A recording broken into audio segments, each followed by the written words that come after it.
I pulled up to my parents' house, mentally preparing myself for another family dinner. These had become more frequent lately, and while I wasn't opposed to seeing my family, there was always some underlying tension I couldn't quite shake. My name is Jasmine, and at 32, I've managed to build a decent life for myself. I work as a software project manager at a mid-sized tech company, and while the hours can be long, the pay is good. I've always been independent, focused on my career, which sometimes feels like a crime in my family's eyes. As I walked to the front door, I could already hear the chaos inside. My sister Emma's kids were screaming at the top of their lungs. Emma is 35, married to Rick, and they have 2 kids, Tyler, who's 7, and Lily, who's 5. They're cute kids, don't get me wrong, but they're wild. Emma believes in natural parenting, which as far as I can tell means letting them do whatever they want. "Aunt Jazzy!" yelled Tyler as he nearly knocked me over running through the hallway. "Hey, buddy," I said, steadying myself. "Maybe slow down a bit?" Emma appeared from the kitchen, waving dismissively. "Kids, be careful," she called out, but her tone made it clear she didn't expect them to listen. "Hey, sis." I was about to respond when I noticed how dressed up she was. Emma was wearing a navy blue cocktail dress with her hair done up, makeup perfect, for a Sunday dinner at our parents' house. That was weird. "Wow, you look nice." "What's the occasion?" I asked, giving her a quick hug. She just smiled mysteriously. "No reason. Can't a girl dress up sometimes?" Rick was on the couch, scrolling through his phone, barely looking up when I entered. "Hey, Jasmine," he muttered. Mom bustled out from the kitchen, wiping her hands on her apron. She seemed unusually jittery. Dad was setting the table, and he too seemed distracted. "Hi, sweetheart," he said, giving me a quick kiss on the cheek before rushing back to arrange the silverware just so. Something was definitely off. My parents were being weird. Emma was dressed like she was going to an award ceremony, and Rick kept exchanging glances with her when they thought I wasn't looking. I sat down at the table, watching everyone bustle around me. The tension in the air was palpable. Mom dropped a serving spoon and jumped like she'd been shocked. Dad kept clearing his throat. Emma kept smoothing her dress and checking her reflection in the decorative mirror on the wall. Finally, dinner was served. Mom's pot roast with all the fixings, a family favorite. But the meal was strangely quiet, with everyone giving short, distracted answers to my attempts at conversation. Emma and Rick were giving each other those knowing looks again. The kids were the only ones acting normal, which meant they were making a mess and ignoring all attempts to get them to eat properly. When dessert was finished, a store-bought cheesecake that Mom hadn't even bothered to transfer to one of her nice plates, Dad suddenly cleared his throat loudly. "Before anyone leaves," he announced, his voice deeper than usual, "your mother and I have an important announcement to make." Emma straightened up, adjusting her dress. Rick put his arm around her. The kids continued to play with their dessert, oblivious. "Linda," Dad said to Mom, "would you get the folder?" Mom jumped up immediately and hurried to the study. She returned with a manila folder, which she placed carefully on the table. My stomach tightened. What was going on? I glanced at Emma, who was doing a poor job of hiding her excitement. She and Rick clearly knew what was coming. Mom took a deep breath and looked around the table. "Your father and I visited our lawyer last week," she began. "We've been thinking about the future, and at our age, it's important to have everything in order." Dad nodded solemnly. "We've drawn up a new will." I felt my heart rate pick up. This explained the formal dinner and everyone's strange behavior. But why did Emma and Rick already seem to know about it? Mom continued, her voice trembling slightly with what seemed like rehearsed emotion. "We've decided that this house and everything in it will go to Emma." The words hit me like a punch to the gut. I sat there, frozen, as Emma made a show of wiping away tears. "Mom? Dad?" she said, her voice cracking. "I don't know what I've done to deserve such an honor." That snapped me out of my shock. What had she done to deserve it? That's what I wanted to know. Yeah, I said, my voice coming out harsher than I intended. I'd like to know that too. What exactly has Emma done to deserve all this? I gestured around the house whose mortgage I'd been paying for the last 3 years. The memories flooded back, crystal clear. The desperate phone call from my parents 3 years ago. Mom crying, saying the bank would take their house. Medical bills had piled up after Dad's knee surgery, and they couldn't make the mortgage payments. When I'd suggested they ask for help, they'd immediately dismissed the idea. She has 2 children to care for, they'd said. She can't help us. So I'd stepped up. I'd put my plans to buy my own place on hold.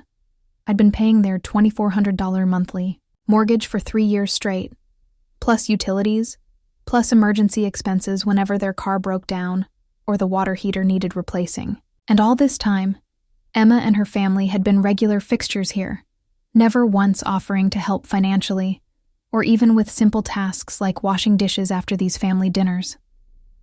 Now it all made sense. The strange behavior, Emma's dress, the secret smiles between her and Rick. They'd known about this announcement. They'd been waiting for it. My parents' faces turned an angry shade of red as they processed my question. The dining room fell silent, except for the background noise of Tyler and Lily still playing with their dessert. "How dare you?" Mom finally said, her voice low and dangerous. "After everything we'd done for you." Dad slammed his hand on the table. "You were obligated to help us, Jasmine. That's what daughters do, and we have every right to leave our property to whomever we choose." I sat there, stunned by their reaction. Obligated? Was that how they saw the $2,400 I sent them each month? Not as a sacrifice or act of love, but as an obligation? "You know what?" Emma interjected, her fake tears suddenly dry. "I didn't expect this kind of greed from you, Jasmine. You're acting like a gold digger." Rick nodded beside her, putting on a concerned face that made me want to throw my water in his face. "It's easy for you," Emma continued, her voice dripping with sanctimony. "You're single. You don't have children. You have no idea what it's like to raise 2 kids and put every cent into their future. Some of us have actual responsibilities." I looked around the table at their faces. My parents were glaring at me with undisguised anger. Emma had a triumphant smirk that she wasn't even trying to hide anymore. Rick looked smug, probably already calculating what they could get for the house if they sold it. That was it. The final straw. Without saying a word, I stood up from the table. I walked to the guest room where I'd left my purse and jacket, grabbed my things, and headed for the front door. I got in my car and drove away, my hands gripping the steering wheel so tightly my knuckles turned white. I made it about 5 miles before I had to pull over. Tears blurred my vision as the full weight of what had just happened crashed down on me. I parked at the curb and just sat there, sobbing. For 3 years, I'd been helping them. 3 years of saying no to vacations, postponing my own home purchase, turning down after-work drinks with colleagues because I was budgeting so carefully to make sure my parents were taken care of. And all that time, they saw me as nothing but an ATM. After crying for what felt like an hour, I pulled back onto the road. But the anger was making me shake so badly that I had to stop again, this time at a 24-hour diner. I ordered the strongest tea they had and sat in a corner booth, trying to calm down. By the time I got home to my apartment, it was after midnight. I was exhausted, but too wired to sleep. I opened my laptop and logged into my banking app.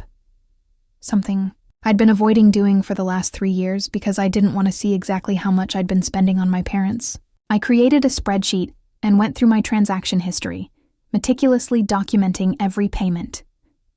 The mortgage payments alone totaled $86,400. Then there were the utility bills, the car repairs, the new water heater, the property taxes I'd covered last year when they claimed they were short. The final tally made me feel sick. $103,182.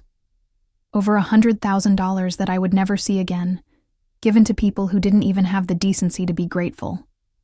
I looked at the next scheduled payment, set to go out in 2 weeks. With a sense of both loss and liberation, I canceled it. Then I blocked their phone numbers. I made myself a cup of mint tea, took a hot shower, and went to bed. For the first time in years, I slept without worrying about anyone but myself. The next 2 weeks were blissfully quiet. No calls from Mom, asking me to cover some unexpected expense. No texts from Emma about how busy she was with the kids, subtly suggesting I should help Mom with whatever she needed. Just peace and quiet. I threw myself into work, and when my boss mentioned she had a hard time getting people to take their vacation days, I impulsively asked for 2 weeks off. To my surprise, she agreed immediately. "You haven't taken more than a long weekend in 3 years, Jasmine," she said. "You're overdue." That night, I booked a trip to Florida. A beachfront hotel, a rental car, and absolutely no plans except to relax. My first real vacation in years, and I was going to enjoy every minute of it. The day before my flight, as I was going through my packing list and making sure I hadn't forgotten anything, my phone started buzzing.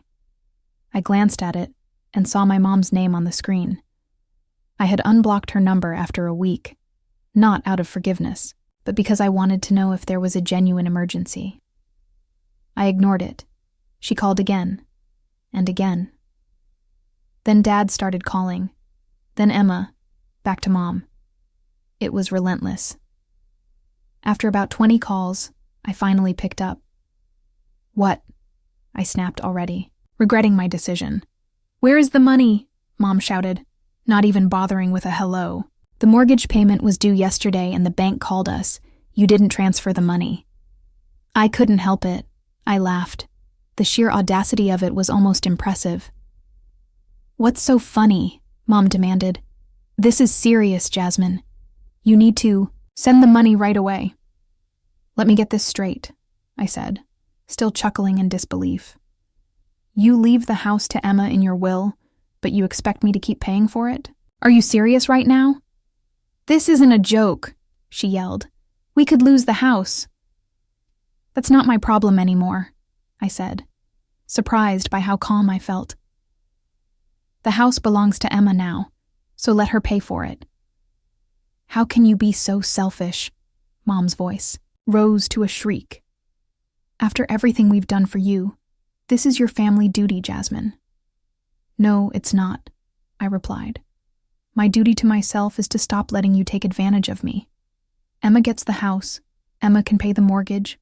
I'm done." I hung up. Then I turned my phone off completely, finished packing, and went to bed early. My flight was at 7 a.m., and I didn't want to be tired for the first day of my vacation. The next morning, I boarded my flight to Florida with a lighter heart than I'd had in years.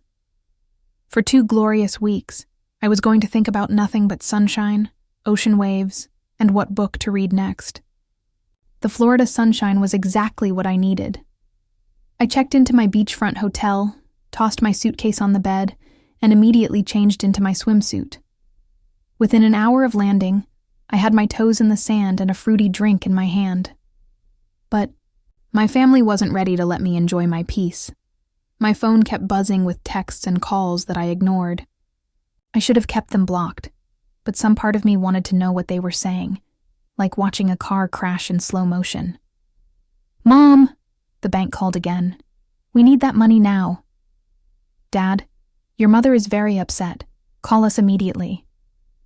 "Emma, how could you do this to our parents? They're going to lose their home." When her messages went unanswered, Emma escalated. "I have 2 children. I can't afford the mortgage. You have to pay it. It's your responsibility."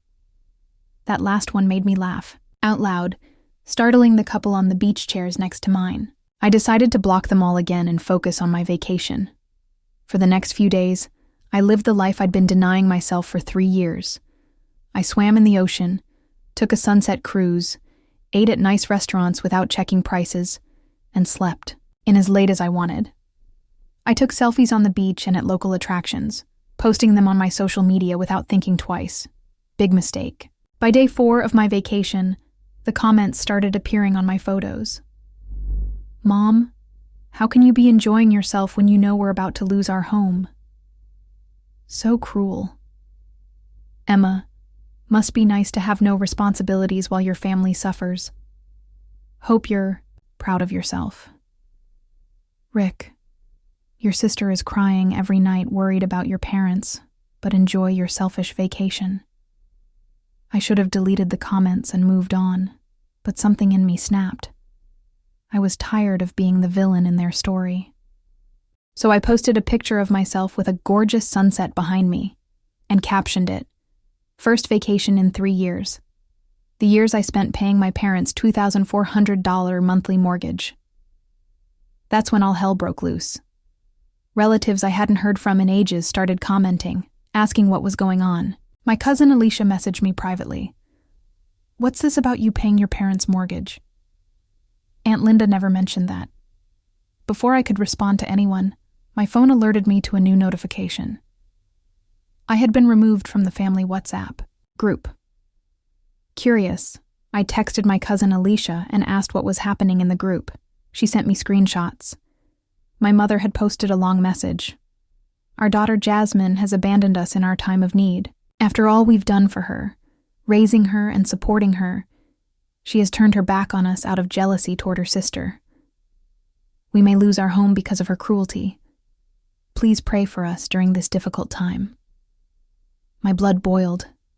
They were playing the victims and making me out to be the villain, when they were the ones who had used me for years and then planned to leave everything to Emma. I decided it was time for the truth to come out.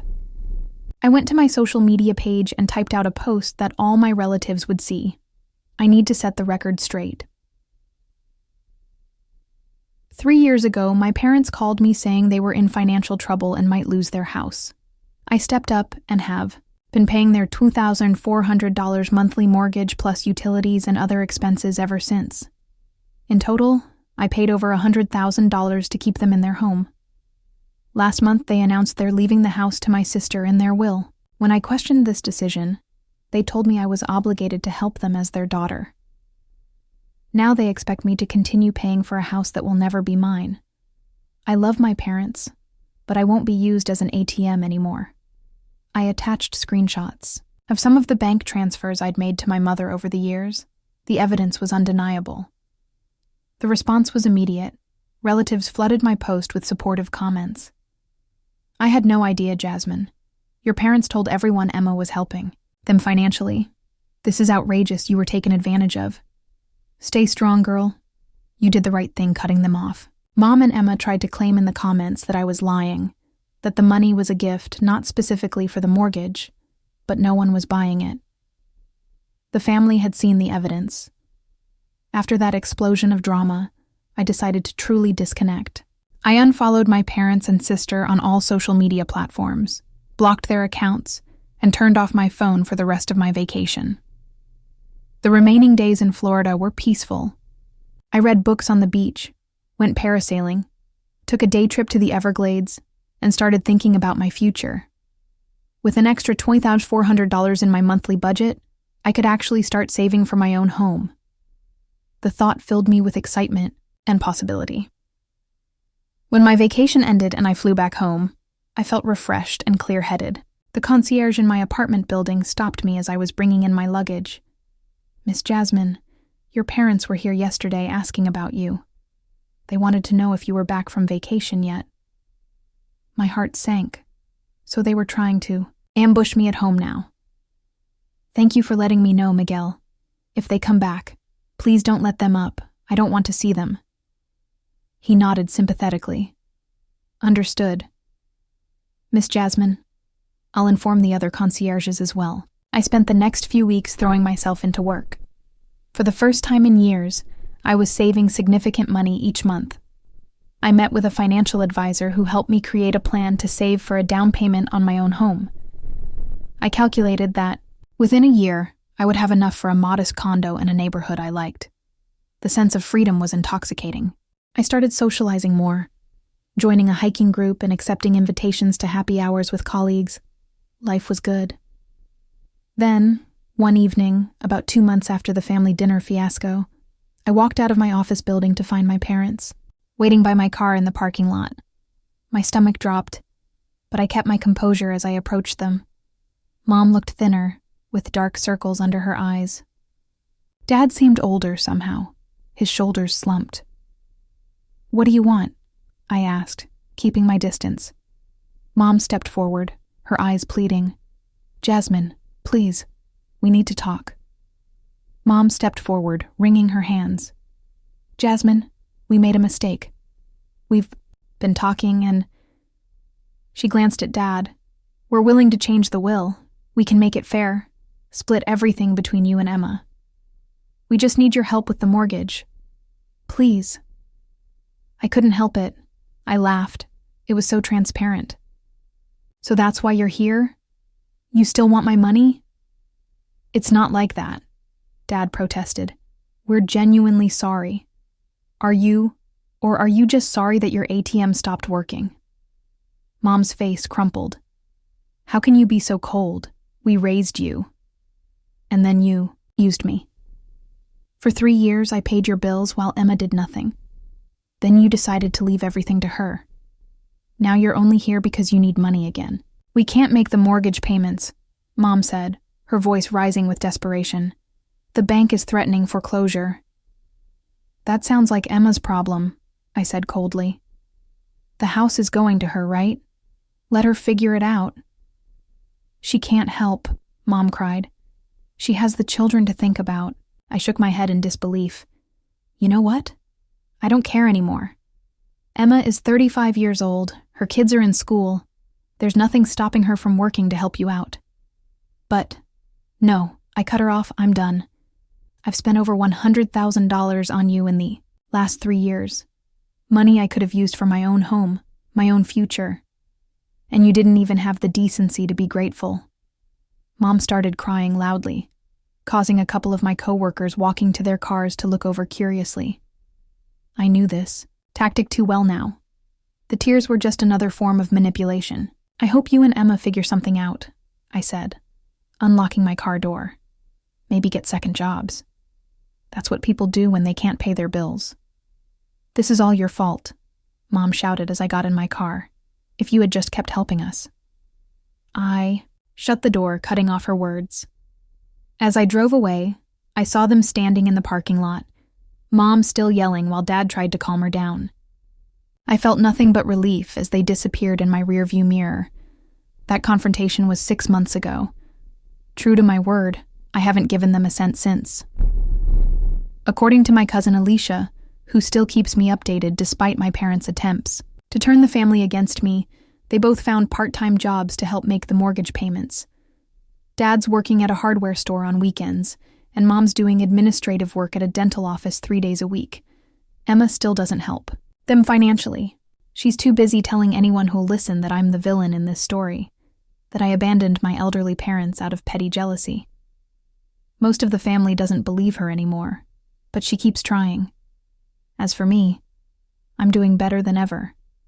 After cutting off that financial drain, I've managed to save nearly $20,000 toward a down payment on my own place. My financial advisor thinks I'll be ready to buy within another 6 months, well ahead of my original timeline. I've started dating, again too. Nothing serious yet. But it's nice to go out to dinner or a movie without worrying about whether that money should be going to my parents instead. I joined a book club and a yoga class, little luxuries that I'd denied myself for years. Last month, I ran into my sister at the grocery store. It was bound to happen eventually in a town this size. She was with Tyler and Lily, who have grown since I last saw them. They spotted me first and ran over excitedly. "Aunt Jazzy," Lily squealed, hugging my legs. "We miss you. Despite everything, I couldn't help smiling." "I've missed you too, kiddo." Emma approached cautiously, her expression guarded. "Kids, let's go. We're in a hurry." As she pulled them away, she paused to look at me. "Mom and Dad are struggling. You, no? They're exhausted from working those extra jobs." I met her gaze steadily. "That's tough. You could always help them out." She flushed. "I have children to support. So you keep saying..." I turned back to my shopping cart. "Goodbye, Emma." After they left, I finished my shopping with a strange sense of peace. 6 months ago, that encounter would have left me angry and hurt. Now I just felt detached, like I was observing someone else's family drama. That night, I sat on my balcony with a glass of wine, looking at real estate listings on my laptop. There was a cute 2-bedroom condo not far from work that had just come on the market. I made a note to call my realtor in the morning. My phone buzzed with a text from my cousin Alicia. Family dinner at Grandma's this Sunday. She specifically asked me to invite you. Emma and your parents won't be there. I smiled and texted back, I'd love to come. It's been a hard journey learning that family isn't always what you want it to be. Sometimes the people who should love you the most are the ones who take advantage of your generosity. It was a painful lesson, but a necessary one. I don't hate my parents, oh my sister. I've let go of the anger that consumed me after that fateful dinner. Now I just feel sorry for them. Sorry that they couldn't appreciate what they had. Sorry that their greed and favoritism cost them a daughter who would have done anything for them if they'd just been fair. But I'm not sorry I cut them off. It was the healthiest decision I've ever made. As I closed my laptop and looked out at the night sky, I felt grateful for the clarity that comes with distance. My parents wanted an ATM, not a daughter. Emma wanted a scapegoat, not a sister, and I wanted a family that valued me. We can't always get what we want, but sometimes, when we let go of what's hurting us, we find something better, ourselves. Tomorrow, I'll call about that condo. Next week, I'll have dinner with the family members who still treat me with respect.